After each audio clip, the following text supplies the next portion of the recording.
Microphone check. Trying to make a video. Take one. Oh. Okay, we're recording. We got sound. All right. Trying to make a video. Take one. Yeah, there we go. That's how we do it there. Shall we do it there, Skippy? Check it. 1, 2. We are here right now. Let's get right down to it. I talk to so many comedians. I do stand-up comedy. I definitely don't do it as much as I used to, but I still love to do stand-up comedy. And I'm here to tell you that it's fun, but you gotta remember a few things. Number one, you have to write jokes. I know a lot of y'all are watching social media and you're watching all these young bucks, or some of the old bucks are out here just freestyling in front of the crowd. And what you're not realizing a lot of the times is that this is just part of it. They're just showing you that part to keep a lot of their material private, because the material is what gets them paid. Crowd work, they can do a billion different crowd works, a billion different shows, but the material is very important. So a lot of times you're not seeing the material, you're seeing all this crowd work and you're going, oh my God, I'm going to be that type of comic. I want to be a crowd work comic. And I'll tell you two things. One, if you want to be a paid comic and really work for a long time, you better learn to write, and you better write some funny ass material. And number two, crowd work comedy ain't easy. Doing crowd work is not an easy thing. I mean, anybody can get up there and just start riffing with the crowd. It's not a hard thing to do. You can riff with the crowd. You can riff with, that means I need to fix that part. You can riff with the crowd. We all have riffed with the crowd, and sometimes it's funny and sometimes it's just you talking. But if you want to be effective at it and turn it into a piece of artwork that kind of works with your material and it just broadens what and who you are on stage, you gotta practice crowd work like you practice material. It's an art to creating a punchline, creating a setup and a punchline right there in real time. It's understanding people, understanding situations, understanding cultures, understanding relationships, understanding people. Really. I'm pretty good at crowd work, but it's taken years and it's a lot of practice. And what I did to prepare myself for being good at crowd work was, and this is something that I've talked to a lot of comics about, and they're not willing to do. And they're not willing to do it, is you have to decide to go on stage without any material and risk it. So if you're, let's say you're a couple of years in and you got some jokes and you're able to make people laugh, beautiful. But you decide I want to add that level of crowd work in. Because being able to do crowd work is a definite plus. I would suggest that you take 5 shows and go to those 5 shows and be a crowd work comic and eat it. I promise you, by the end of 5, I'll say 10 shows actually. I did it on about 10.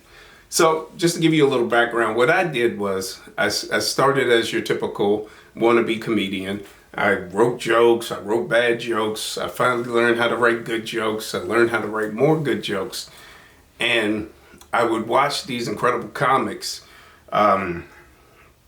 Just to give you a few names, like Talent the Comedian and Smokey Suarez. If you ever want to see 2 incredible crowd work comics that can literally do an hour of freestyle on stage, check those 2 guys out. I remember going to a show and I saw Talent and I said, wow, what he's doing is amazing. He's like just interacting with the crowd. He's making jokes, interacting with the crowd, and he hasn't even said any jokes yet. Any, written jokes. It's just all, what do you do for a living and blah, blah, blah, blah, blah.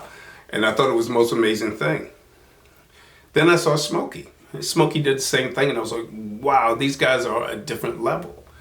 And he used to it used to boggle my mind that these guys weren't as popular as the other comics that, you know, that you would see on TV and things. And these guys have TV credits, but they're not at that level that I was hoping that they would be at. But more importantly, forget about that, was after seeing these two guys do crowd work and some other comics, especially black comics, because the comics I was watching, you know, I grew up on the straight up material days, the Bill Cosby's, Richard Pryor, Red Fox, Seinfeld, Eddie, blah, blah, blah, blah, blah, blah, blah, all of them. And it was incredible to watch and learn how to write jokes and to see the different techniques of delivering those jokes. So I had started working in that direction, but after seeing these crowdwork comics, these around-the-way crowdwork comics in some of the hardest rooms you've ever been in, I'm talking about rooms where people do not allow you to not be funny. And I remember doing those rooms when I first started. I would go in there and just eat it. And they didn't give you no fake laughs. There was no, hey man, that was a good try. No, none of that shit. It was win or die. And if you did horribly, people would let you know visually and vocally. So I went through that. So I actually went through a period where I said, I ain't doing no more black rooms because I'm just not getting respected and I think I'm funny and blah, blah, blah, blah, blah. And that actually ate at me because I did not want to limit myself. I said, if I want to be among the best, I got to be able to go in any room and have that same effect that I was having at these white rooms, these industry rooms, whatever you want to call them. You know, black rooms are urban rooms, white rooms are, I don't know, white rooms. Anyway, after seeing Smokey and Talent and after understanding how to write jokes the more traditional way, I wanted what they had. And I knew I could do it because I was just that type of person. And that's also a thing to remember. If you want to be a crowdwork comic, you need to make sure you're the crowdwork comic type. Everybody's not, like, you're not going to see Jerry Seinfeld, even if he was a young comic today. If you said, hey Jerry, you need to learn crowdwork, he'd be like, he would not be successful at it. That's not his style of comedy. His style is a very polished, write a joke style. So everybody is not going to be a crowdwork comic. It's a talent, just like everything else. It's a talent to sit there and be able to bounce off of people and use their energy and use their words and turn that into material. It's incredible. So after seeing Talent and Smokey, I decided I wanted to learn how to do crowd work. And I knew the only way I would be able to do it is if I bagged some shows. So I was starting to get booked a lot more. So I had a lot more gigs. So I decided to take the next 10 shows and just do crowd work. And we're talking like 10-minute sets, like 10, maybe 15 minutes tops I'd be on stage. So it wasn't like I was bombing out an hour. I was bombing out like a 10-minute set, sometimes a 7-minute set. Some were tiny rooms and some were actual shows. But I knew, especially with the shows, like if there's going to be like 30 people in the crowd, you know, your average comic, if I told a comic, I said, hey, you want to be a crowdwork comic? Because they would always say, I want to be a crowdwork comic. And I go, okay, this is what you do. And then they would go to the show and there'd be 30, 40 people in the audience and they go, no, I got to go do my material because this is a good room to do my material in. Okay, do your material. That's fine because I can get you another booking. But if you want to get to that level of hardcore, of being able to just wow them everywhere you go, trust me, them 10 rooms ain't going to get you no closer. Trust me, them 10 rooms, you won't miss them, and those people won't miss you. Because if you're in the early days of comedy, you can best believe that they are not going to remember you. Even if you have the best 10-minute set in the world, it's going to be a great 10 minutes, and you're going to feel good when you get home, but guess what? You got to get back to the grind the next day. So I took those 10 shows, and I remember going on stage, no material, and I wasn't afraid to go up on stage with no material. The hardest thing to do as a young comic is to get used to the quiet. Once you get used to the air and people just looking at you and waiting for you to actually say something funny. When you get past that, you good. You good. You a whole different person on stage. That's a talent in itself, is getting comfortable in front of the crowd enough to everything doesn't have to be funny, you know, and you will be there where everything isn't funny. And sometimes the crowd is going to be laid back and you got to ride that ride. So it's the same thing with this whole crowd work concept. Is I would go on stage, and at first, you know, it was a lot of air. It was a lot of, hey, you know, blah, blah, blah, and blah, blah, blah, and, you know, and getting people involved, because a big part of crowd work is they got to want to be part of it, you know, and this is where your material comes in, because there are going to be nights where you want to be Mr. Crowd Work person, and the crowd's like, nah, we came to see you perform. And then you got to go perform. So it is not always what you think it is. But anyway, like I said, I went on stage, and for 10 shows, I went up, and some of them sucked completely. But by the end of those 10 shows, I knew what I needed to do to control that part of being on stage. I didn't, even if I was going to do my material, I had this other thing now, and this other confidence that I never had. I would go up, and this is what I did when I first started doing crowd work. When I first started doing crowd work, I actually made the jokes. I actually went and I said, okay, if somebody has a birthday, this. If somebody has a bar mitzvah, this. If somebody is Muslim, this. If interracial couple comes in, it's this. I had something for a giant array of people. I had a little something. So when they would get up, I'd be like, blah, blah, blah, and blah, blah, blah. And if you were this, blah, blah, blah. That was a great starter, because it was a great way to break the ice, little icebreaker jokes, and get your giggles, and then you go into your material. After a while, I didn't need those jokes anymore, because I just started to understand what I was doing up there. I understood that stereotypes are good. You know, sometimes they're a little rough, but overall stereotypes are good. Knowing about different cultures, being educated on different cultures is huge. If you want to be a crowdwork comic, understanding relationships, understanding that old people had the same relationships as you young people. If you a young comic and you're in a room with a bunch of 50-plus-year-old people and you go, I can't relate to them with my material, then you're a fucking idiot. Because you don't know what these people know. Never go up on that stage assuming. You want to be a crowd work comic? Go up and be you. Use everything in your mental arsenal. There's so much information up here that you think only you have a use for. And if anything, if you notice anything about social media nowadays, no matter what you're into, there's always a bazillion other people that are into that as well. So nothing you're doing is original. Nothing you're doing, you're the only one that knows about, or the only one that's heard. So you have a lot to offer the crowd. Give it to them. Take the chance. It's all about chance taking. Some of my best sets were just taking chances. Crowd work is taking chances. Crowd work is not ready material. It's pow, it's spontaneous, right in their face, right at the moment. Say it. You don't know.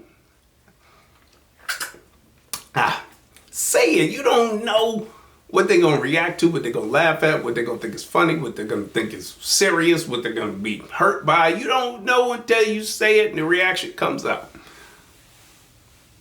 So these are things you got to remember. If you're going to be a crowd work comic, you got to be fearless. Embrace the quiet. You gotta first learn how to do it. You're gonna have to take some chances, jump off a few cliffs to even get going with it. You know what I mean? You gotta know when you can't use it, because there are gonna be times that the crowd is not in the mood to be part of your show that they pay for. So then you gotta be able to switch gears. So this is why I tell a lot of people, don't just go bagging your material thinking you're just gonna get on stage and be talking a lot of crap to people. Because if you ain't you got to be ready for everything.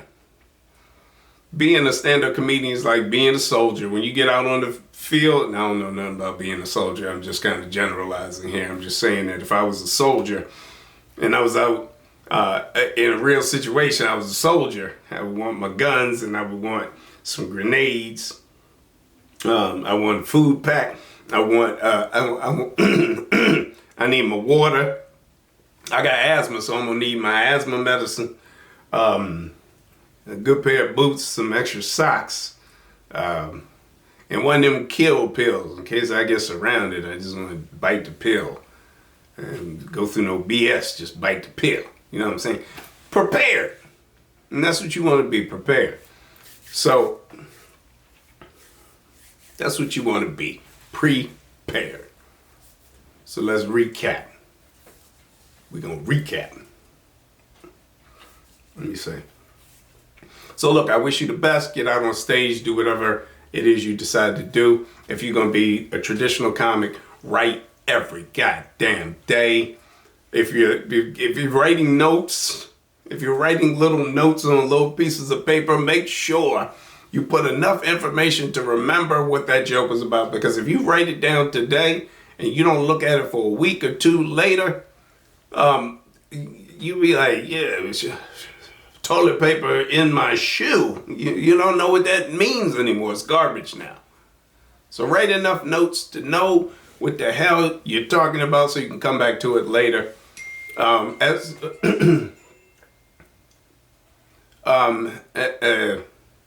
So you can come back to it later. Make sure, that's my son texting me. Let me stop him before he keep blowing it up right there. There we go. Bag some shows. Go, if you're gonna do crowd work, go do some crowd work. Go to a show and do some crowd work. Let it be 30 people in the audience. That's how you're gonna learn if you can do it. If it's 3 people in the audience, that might be a little harder for you starting out. But if there's 30 people and you got 10, 15 minutes on stage, that's a lot of time to interact with a lot of different people. It's not like you're just sitting there going, hey, you, tell me about you, and then trying to pull something from what they said. That's some of it. But it's creating a thing. It's turning the room into it's almost like writing a book with the room. You got all these players. You create these stories in your head. And one thing I do when I do crowd work is I don't want you telling me anything about you in advance. Look, when you're doing crowd work, the crowd is like a book you're writing. You're writing a book and you have the cast of characters. And what you want to start to do is develop the characters. And when I say develop the characters, this can mean just go and I create my own personality for the people when I'm looking at them. You know, people always be like, hey, before the show, Joey is, no, don't tell me nothing about Joey. I'll find out about Joey when I'm on stage.